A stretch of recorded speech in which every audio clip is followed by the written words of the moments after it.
rato me manda eso. Ya vamos a empezar. Dale, vamos. ¿Quién está ahorita en plan B? Juan Carlos, como director. Juan Carlos. Listo, listo.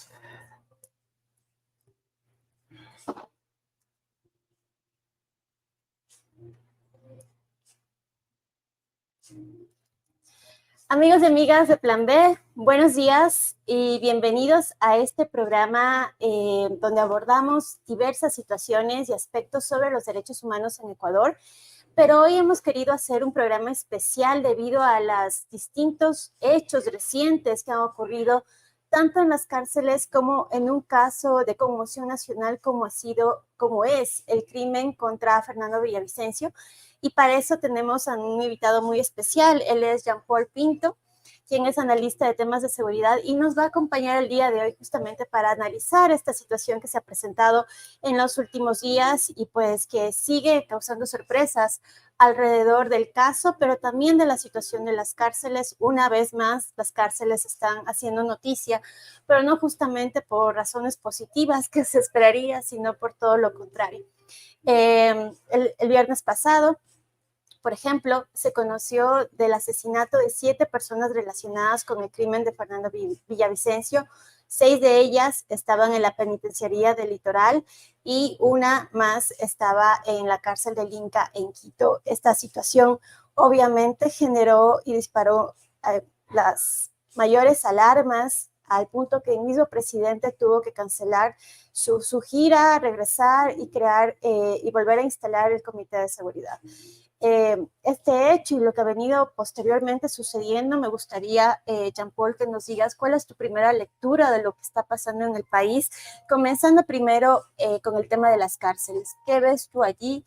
Evidentemente, se hace notar cada vez la falta de control del Estado en estos lugares que se han convertido lamentablemente en lugares de masacres, de violaciones permanentes de derechos humanos. ¿Cómo observas tú esta situación? Sí, gracias por la invitación, un saludo a toda la audiencia del programa. Mira que el tema es muy preocupante, ¿no? Ayer escuchaba al director del CIES y por poco lo que nos decía es no hay salida, y no hay salida rápida, ¿no? Entonces el tema es muy complejo, estamos desbordados completamente, hemos dejado que el tema escale mucho y actualmente tú sabes que los centros de detención son realmente centros de operación de la criminalidad.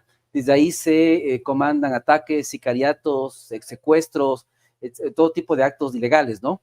Entonces yo te diría que es una cosa que no tiene solución en el corto plazo, es muy complicado. Yo no soy de la idea, mucha gente piensa, ¿no es cierto?, que esto es un tema de ir allá y matarles a todos y por pocamente bombardear una cárcel, ¿no? Claro. El objetivo no es ese, realmente lo que a mí me parece es que tenemos que llegar a un proceso de pacificación, retomar lo que se hizo antes, tal vez corregir los errores en el camino, pero tenemos que ir nuevamente a un tema de pacificación. Yo soy muy partidario de esta política del presidente Petro en Colombia, me parece que este concepto de paz total hay que estudiarlo, hay que analizarlo, hay que sentarse con los actores justamente a dialogar, a discutir para pacificar el país. Lo que más nos debe preocupar ahora es cómo salvar vidas.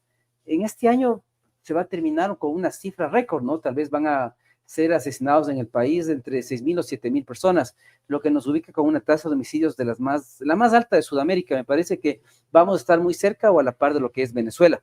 Y eso es un triste récord para el Ecuador. Entonces me parece que aquí, en lugar de poner una mano dura y tratar de eliminar a estos jóvenes, porque muchos de estos criminales son chicos jóvenes, 18, 17, 19 años, más bien darles oportunidades, ¿no es cierto?, con becas de estudio, con emprendimiento, como lo está intentando hacer Petro. Y Cristian Zurita también en su tiempo lo dijo, ¿no es cierto? Tal vez alguna gente lo malinterpretó, pero él lo dijo correctamente. Estos jóvenes necesitan oportunidades, que les demos estas opciones que nunca en su vida han tenido, porque estos jóvenes están abandonados, nadie les hace caso, están a su suerte, y son tan violentos porque no tienen nada que perder. Entonces yo te diría que el tema de cárcel es un tema muy complejo a nivel de Latinoamérica. No hay ninguna cárcel que sea un ejemplo a seguir. Hay problemas en México, problemas en Colombia, en la Picota, hay problemas en Brasil con el primer comando de la capital, problemas en el Perú, en la cárcel de máxima seguridad, que está en Tacna, también hay problemas de infiltración de la información con el Tren de Aragua. Entonces yo te diría que son pocos los ejemplos nuestros cercanos que nos permiten decir que las cárceles funcionan. Habría que pasar un nuevo sistema de castigo y de rehabilitación que implica nuevos mecanismos, pero seguir intentando nuevas cárceles con los sistemas que tenemos, me parece que es perder el tiempo. Ahora, volviendo al tema de sobre todo de los 6 involucrados del caso de Villavicencio, que fueron trasladados a la penitenciaría después de que estuvieran en La Roca y que fueron encontrados y asesinados en un pabellón de dominio de los choneros.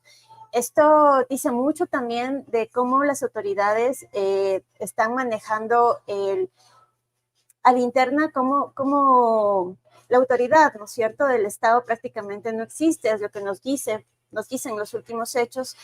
Y Fausto Cobo, a ser consultado en estos últimos días, ha salido a dar una ronda de medios un poco para hablar de este tema, aunque no dice mucho.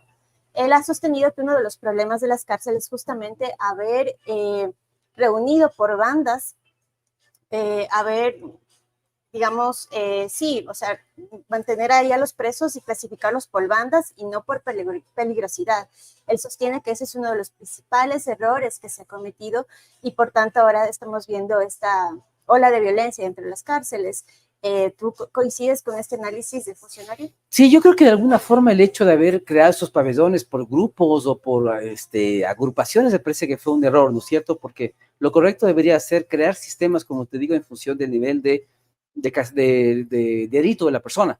Entonces, tal vez los niveles menores no necesitan un cárcel, no un sistema más bien productivo, donde la gente produzca, trabaje o aprenda un oficio, una tecnología, alguna cosa, y el sector privado podría entrar ahí fácilmente, porque yo te digo, el modelo francés funciona así. Cuando tienes un PPL, las empresas francesas van y contratan, entre comillas, a esa persona. Entonces, esta persona hace una serie de labores para esa compañía, gana un salario, parte de ese salario va a las víctimas para temas de reparación y la otra parte va a las víctimas, ¿no es cierto? O sea, sus gastos, los gastos de las víctimas que sufrieron sus acciones.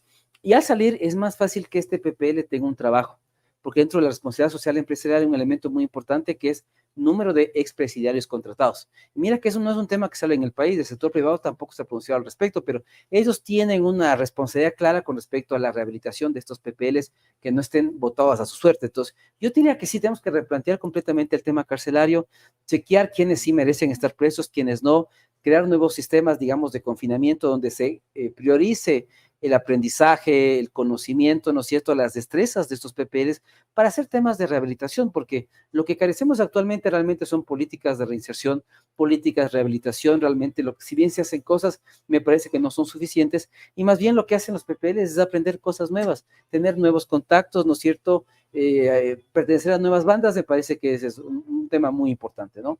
Entonces, yo diría que, claro, el tema está muy complicado, muy desbordado, y por eso tenemos que ir realmente a sistemas completamente novedosos. Me parece que si hacemos lo que hace Bukele, ¿no es cierto?, cárceles gigantes de 40,000, 50,000 presos, eso no va a solucionar nada, porque los problemas de fondo están en los temas económicos, sociales, donde tenemos que trabajar mucho con los jóvenes en los sitios más olvidados del país para que tengan sus oportunidades y puedan escoger, porque ahorita no tienen elección, van únicamente a los temas de criminalidad, porque no tienen ninguna otra opción para seguir adelante, no tienen capacidad para ir a estudiar, para ir a trabajar, no tienen oficios, no tienen conocimientos específicos, técnicos, y eso hace que sean blanco fácil de la criminalidad.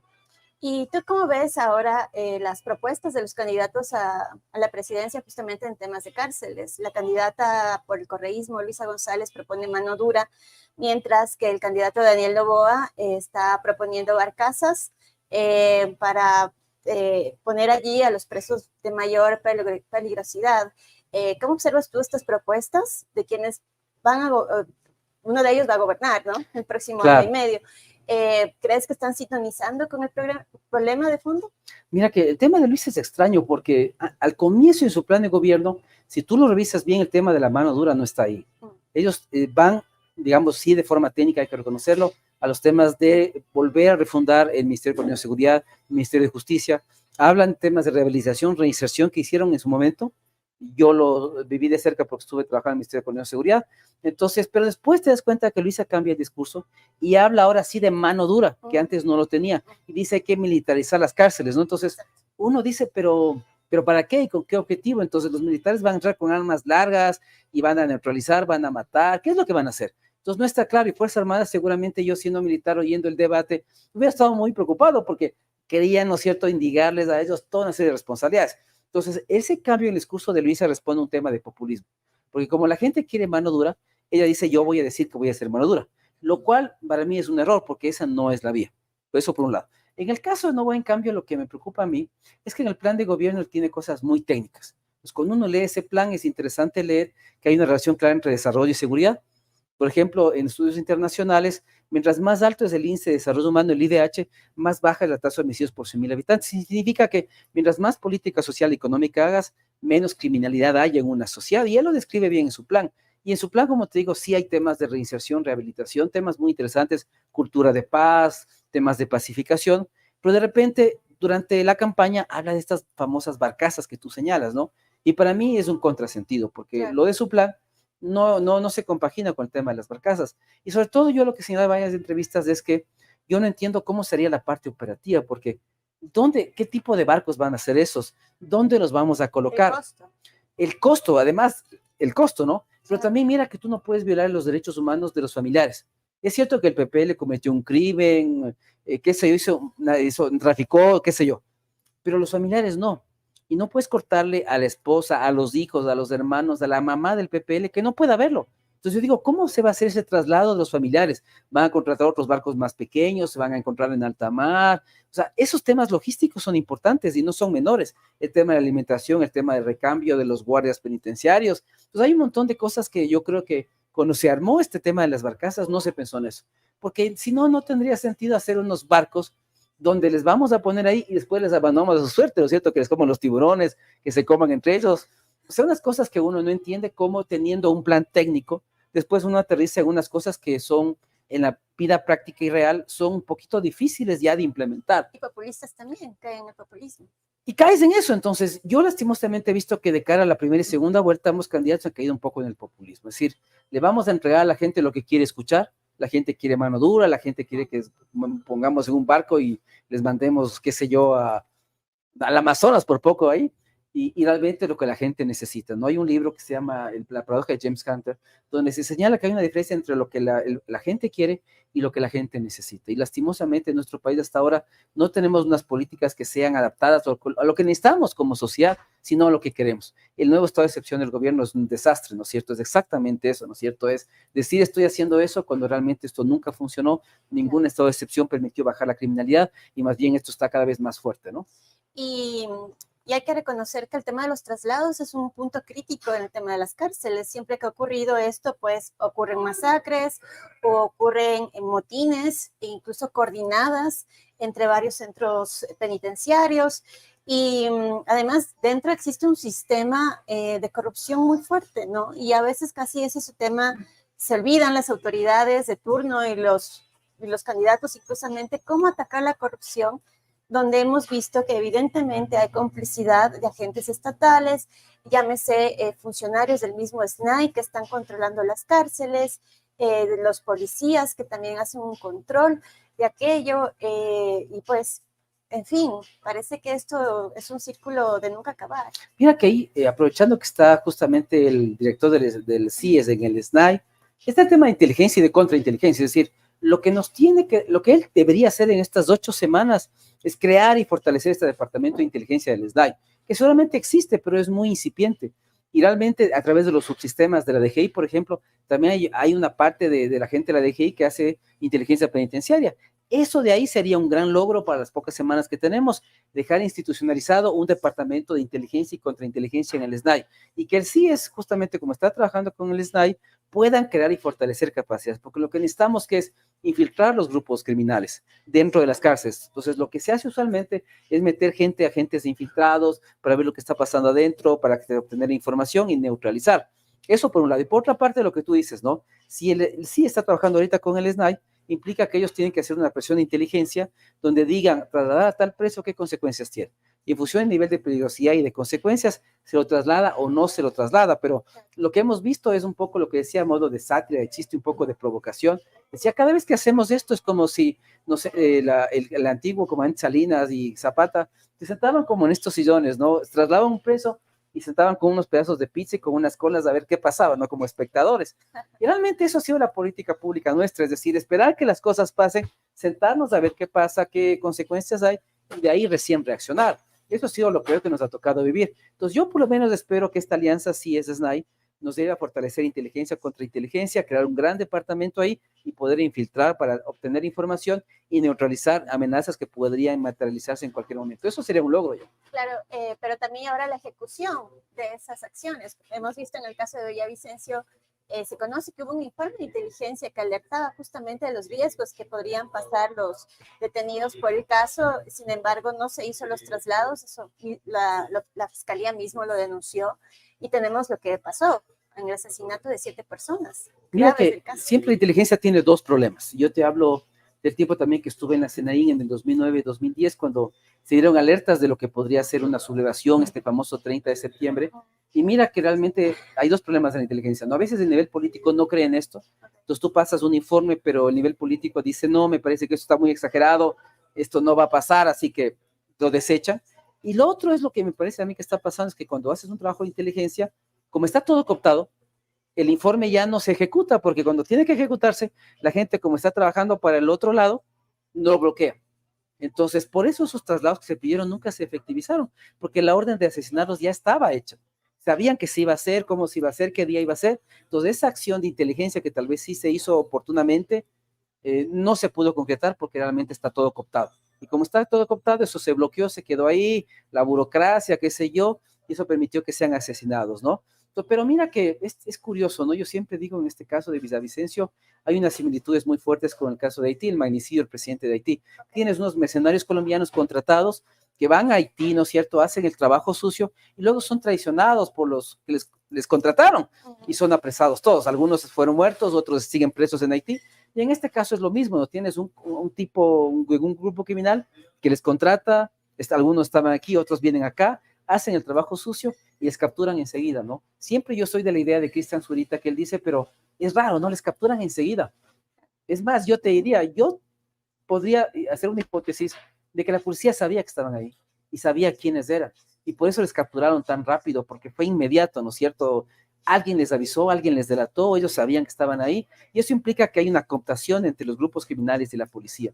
Entonces yo te digo que si eliminaron ya los operativos del asesinato de Villavicencio, ahora tendrán que irse con los policías que fueron cooptados también, porque si yo fuera el líder de la banda, yo necesito eliminar a los operativos, necesito eliminar a los policías involucrados y con eso nadie puede llegar a los de arriba. Exacto. Y esto es lo más peligroso que pueda pasar. Y eso justamente nos lleva a pensar si este caso, en algún momento, el asesinato de Fernando, ya entrando a analizar el crimen como tal, vamos a tener algún momento la verdad. Es que parece que con estos últimos hechos se está alejando esa posibilidad. Bueno, apareció un testigo a última hora este fin de semana que dice que él mencionó nombres, él mencionó las cantidades que supuestamente se pagaron por el crimen de Fernando y también los posibles actores relacionados, ¿no? Y pues Cristian Zurita decía en su cuenta de X que efectivamente estaban relacionados con el gobierno de Correa. Claro.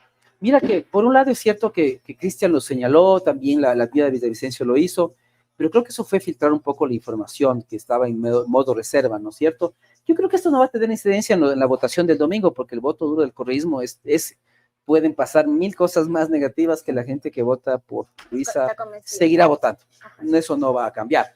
Pero en este caso, mira que estas acciones de estos crímenes de estos 7 individuos, evidentemente lo que están intentando hacer es dificultar el acceso a los autores intelectuales. Ahora, yo te digo, en la realidad, muy pocas veces los actores operativos saben quién es el intelectual, eso nunca pasa. En Haití, por ejemplo, un ex militar colombiano reclutó, él sabía quiénes eran sus jefes más de arriba, pero solamente él. Los de abajo no tenían ni idea quiénes estaban atrás de eso, entonces, por más que les interrogues o lo que tú quieras, les tortures, ellos nunca van a decir nombres porque no los conocen. Y en este caso es igual, la gente de abajo que hace el trabajo sucio no conoce quiénes son la gente que está arriba. Entonces, eso implica que este nuevo testigo protegido hay que confirmar lo que dice, ¿no es cierto? Porque de repente tal vez él por la recompensa, por ese tipo de cosas y para salvar su vida, porque tiene también varios procesos encima, también dio una información que es necesario, me parece a mí validar. Me parece que, por un lado, es difícil creer que la gente de abajo haya estado al tanto de todos los actores implicados. O sea que a los colombianos, ellos sabían el nombre de los actores intelectuales. Ellos nunca saben eso. Simplemente saben la persona que les contrata, que es un operativo, y ese operativo es el que tiene alguna idea de quiénes están más arriba, pero ese operativo seguramente también ya fue asesinado, no sabemos quién es, pero también tiene que haber sido ejecutado. Entonces, yo lo que creo es que tenemos ya una aproximación a quienes pueden ser tal vez los actores intelectuales, pero es importante la validación, la confirmación. Pero al no tener estos testigos que están muertos, tal vez hay que ver los otros que siguen vivos y tratar de cotejar y validar la información. Yo lo que diría es que este personaje debería ya no vivir en Ecuador. Estados Unidos debería cooptarlo, llevarlo a su país, que entre al programa de testigos protegidos, cambiar la identidad, darle otro trabajo, todo, y en función de eso tratar de que él dé declaraciones de cómo fue el asesinato de Villavicencio. Esa va a ser la única forma de que lleguemos un poco más a la verdad. Realmente los actores son múltiples, ¿no? Esto me recuerda a las famosas novelas de Agatha Christie, ¿no es cierto? Pero siempre en las novelas de Agatha Christie, el tipo que es el más opcionado de haber asesinado, el que es obvio que iba a asesinar, termina no siendo el culpable. Porque claro, tú tienes otros actores que aprovechan eso de que este tipo era el que le quería matar y él se aprovecha eso para matar y hacer creer a todos que el otro fue. Y eso también hay que tomar en cuenta de que no hay que caer en eso, porque es cierto que el correísmo tiene 1000 razones para matar a Villavicencio y que tal vez lo mandó a matar, pero es tan obvio eso que no creo que ellos hayan sido tan poco inteligentes, tan obvios como para matar y ahora matar a los sicarios y ponerse en evidencia, ¿no es cierto? Me parece que es un poco difícil que haya pasado ahí, a menos como te digo que la actitud de ellos haya sido poco inteligente, es decir, todos me van a culpar a mí, entonces no importa, les mato a estos, con eso no pueden llegar a nosotros, pero de repente me olvidé de matar a uno y sí sabía, entonces me parece que no hay que descartar. Para mí, ¿qué es lo que pienso yo? Esta vía de este testimonio es importante, me parece que nos da nuevas pistas, tenemos un monto, podemos tener más nombres, aquí lo que va a ser importante es confirmar estas cosas, pero no debemos descartar la presencia de más actores, sobre todo actores políticos. Entonces, esta vía, porque me parece que también lo que puede pasar es que si hay otro actor político que está inmiscuido, él hizo esto justamente para evitar que le puedan relacionar a él, y con eso él sale impune, porque dice, le echo la pelota, ¿no es cierto?, a estos de acá, y yo, ¿no es cierto?, con eso vivo tranquilo porque nadie va a buscarme. Y eso es lo que hay que tratar de estar claros de que eso no está pasando y no va a pasar. Y lo otro que sí hay que investigar en el próximo gobierno es realmente fue el rol de la policía en todo esto, porque los errores fueron tan importantes, de tal magnitud, que es imposible decir que la célula de seguridad, la policía del sector no estaba involucrada. O sea, hay gente infiltrada. El gran problema nuestro actualmente en seguridad es la cantidad de gente que está cooptada en policía, en Fuerzas Armadas, en Fiscalía, y una primera acción del gobierno es eso, contrainteligencia, es tratar de identificar a estas personas, porque si no identificamos a la gente que está infiltrada, de nada servirá el combate a la criminalidad. Es lo que pasó en México en el año 2000. Llegó Fox, dijo, se acabaron las amistades, los compadrazgos, yo combato los carteles, pero ya la gente trabajaba para los carteles. Claro, ya están infiltrados. Todo el mundo trabajaba para los carteles, era felicidad. Había plata para políticos, para los militares, los policías, para todo el mundo. Entonces, era un paraíso. Durante, yo creo que 30 años funcionó así el narcotráfico en México en la dictadura perfecta. Pero llegó Fox, y Fox dijo, se acabó, pero no puedes tú combatir la criminalidad cuando realmente todo está cooptado. Entonces, en el tema de Vicencio tenemos un triángulo, ¿no es cierto? El actor político o actores políticos, los actores del Estado, policía sobre todo, entonces esto implica tal vez de un crimen de Estado, y el actor criminal, que son los operativos, que es gente que les contrató a estos colombianos, les victimó a los colombianos, y que esto es un poco para tratar de dificultar el acceso a los actores intelectuales. Entonces, yo diría por ahí mis hipótesis, ¿no? ¿Y qué opinas de la participación de Estados Unidos con el ofrecimiento de una recompensa de 5 millones y 1 millón adicional, justamente para quien pueda delatar a los posibles autores intelectuales, que es justamente el punto más crítico, va a ser el punto más crítico y decisivo de la investigación? Hay lecturas de que la intervención de Estados Unidos, al menos por el monto y por la importancia que le está dando este gobierno extranjero a un crimen de un candidato presidencial, pudiéramos estar frente a un hecho relacionado con actores de crimen organizado, pero de carácter transnacional. ¿Es posible? Sí, sin duda. Yo creo que evidentemente todo está movido por la codicia y el riesgo de muerte es tan alto que yo creo que el monto lo justifica. Pero como te digo, la única forma en que la gente va a hablar es si los Estados Unidos hacen lo que te digo yo. Y un antecedente en la región tenemos, por ejemplo, el caso, recuerdo ahorita, del asesinato de Orlando Letelier en Washington, ¿no es cierto? A manos de un norteamericano casado con una chilena que fue y lo mató allá con un carro bomba. Los americanos, los chilenos expulsaron del país a este personaje y él pagó cárcel, pero después el sistema norteamericano le dio otra identidad, otro nombre, otro trabajo y le dio visa ya para vivir. Entonces, la gente que sean testigos nuestros tendrán que irse a vivir allá, entrar en el programa norteamericano de protección a testigos, cambiar de identidad, etcétera, Porque todo. el local no funciona No, mucho, no, para aquí les nada. van a matar. Entonces, la única forma es que ellos realmente les traigan, les lleven allá y ellos allá puedan testificar como testigos protegidos y puedan decir qué pasó. Esperemos que ese monto sea realmente atractivo porque evidentemente las opciones de muerte son reales y son súper probables. Es decir, una persona que tiene información valiosa hoy día debe estar temiendo por su vida. Por eso Cristian Zurita decía, bueno, el círculo de amigos de Villavicencio están en riesgo alto, pero por supuesto, porque ellos tienen información que tal vez puede llevarles a la muerte. Estas 6 personas que todavía siguen vivas, los policías que estuvieron cerca de esto, todos ellos corren un gran riesgo, ¿no? Entonces, y el otro es el tema de la confianza. La vida de Villavicencio también señalaba bien, o sea, realmente el que haya gente del FBI aquí nos da mayor confianza de que se resuelva el caso, de que podamos avanzar en el caso, ¿no es cierto? Tal vez esta gente que murió, tal vez sí tenía información que no dio en su momento, que no se le pidió y que salió en la investigación del FBI y por eso también los mataron, ¿no es cierto? Porque tal vez les iban a volver a entrevistar sobre nuevos elementos que aparecieron y ellos tenían esa información. Se adelantaron. Entonces, como eso se filtró, cogieron y los eliminaron justamente para que no se llegue más arriba, porque si llega el que comandó el ataque ya se podía llegar a gente que estaba más arriba. Entonces, la idea es eliminar esos puentes para que no puedan llegar a la gente más. Entonces, yo te digo que sí es una buena idea, hay mayor confianza, el tema de la codicia puede también motivar a actores a hablar, pero como te digo, como hay estos montos, hay que tener también cuidado porque ha pasado otras veces que hay gente que por la recompensa, por la protección, comienza a hablar y dice exactamente lo que la gente quiere escuchar. Entonces dice, yo tengo la información y de esta, entonces la gente dice, sí, es exactamente lo que buscábamos. Pues como es lo que buscábamos, entonces esa es la verdad. Pero hay que tener cuidado con eso, hay que realmente confirmar. Yo sé que esto puede causar ruido, ¿no es cierto? Pero hay que estar seguros de eso. Y como te digo, hay que tener cuidado porque para mí puede haber otro actor político que está haciendo esto para que él pueda evadir todo. Claro. Desviar la atención, entonces con eso nadie le va a investigar a él, nadie va a pensar en él porque ya el caso está resuelto. Y eso, como te digo, para mí en este sentido las novelas de Agatha Christie te hacen pensar mucho en ese sentido. Es muy probable, claro que sí. Muchísimas gracias, qué buenas hipótesis y que nos dejan pensando mucho sobre los últimos hechos que ha sucedido alrededor de este caso. Pero no quisiera terminar el programa sin antes que tú nos hables de tu último libro, Diálogos sobre colapso, y que ya está disponible, supongo. Cuéntanos un poco más. Sí, mira que bueno, esto está recién sacado del horno. Hice mi lanzamiento en Cuenca la semana pasada a través de un financiamiento de la cooperativa CREA, que es una cooperativa que impulsa mucho la lectura, la cultura en general. Entonces, sacamos este libro porque a veces pensamos, es igual que lo que pasó en Palestina con Israel, ¿no es cierto? Pensamos que lo imposible no va a pasar, que es inimaginable que esas cosas pasen y terminan pasando porque el ataque realmente... Yo que he oído a muchos analistas internacionales, era imposible que pase. Claro. Y terminó pasando.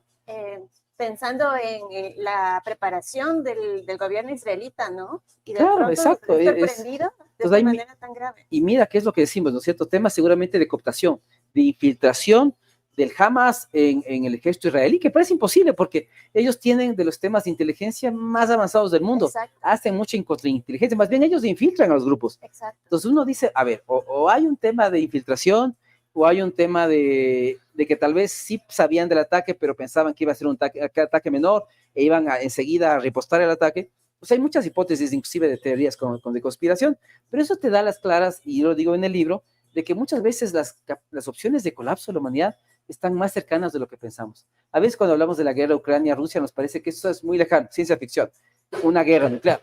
Y no te das cuenta que tal vez es un tema de que Putin se levante mal genio un día y diga, se acaba todo, aplasta ese botón y ya.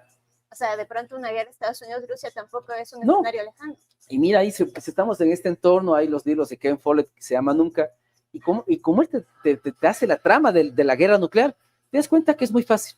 Uno dice, es imposible, esto no va a pasar, y él te lleva una trama de una guerra nuclear entre Estados Unidos, China, Corea del Norte, o sea, una cosa que no va a pasar. Entonces, en este libro justamente yo hablo de las opciones de colapso que podría presentarse, el colapso financiero, ecológico, el de seguridad, el tecnológico, y es un libro de alerta, de sensibilizar a la gente sobre lo que podría llegar a pasar y decirle a la gente de que lo que pasó con los mayas, la isla de Pascua, nos va a pasar a nosotros y seguramente nos va a pasar dentro de 20 o 30 años más como máximo. Es decir, si no tomamos acciones rápidamente, vamos a colapsar igual que hicieron las sesiones antiguas.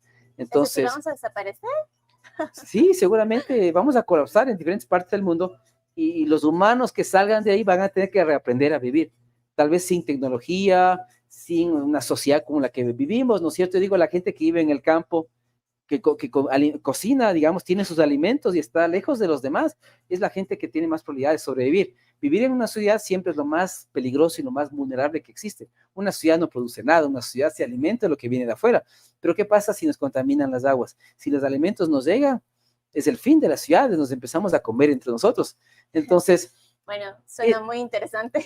¿Dónde podemos conseguir el pues libro? mira que actualmente se podrían comunicar con Plan B para poder justamente adquirir algunos, porque ahorita recién lo estoy sacando. Yeah. Esta semana debería estar ya en Amazon. En Amazon está mi primer libro que se llama 2050, 7 futuros posibles. Este libro ya estaría disponible en la plataforma de Amazon para formato Kindle a finales de esta semana. Okay. Y yo creía ya para noviembre lo tendremos ya en las librerías. Estoy justamente conversando con ellos para ya tenerlo ya de forma, digamos, ya más pública en librerías. Pero quería hacerte un poco la premisa porque está recién sacadito. Sí, lo lanzamos la semana anterior, entonces dije voy a venir acá y lo voy a presentar un poco. Muy bien, muchísimas gracias, Jean Paul. Ha estado con nosotros Jean Paul Pinto, analista de seguridad, y que nos ha dado unas nuevas hipótesis alrededor del caso de Villavicencio y un análisis muy profundo sobre la situación. También un análisis triste, ¿no? Porque pues no va a ser no va a ser fácil solucionar el tema de las cárceles en el corto o mediano plazo al menos. Muchísimas gracias, Jean Paul, por estar. Pues te seguiremos invitando sin duda y nada, amigos y amigas, les agradecemos por haber estado en esta ocasión nuevamente con Plan B en este programa. Todos los días a las 10 de la mañana estamos con ustedes con diferentes temáticas. Buen día, hasta pronto.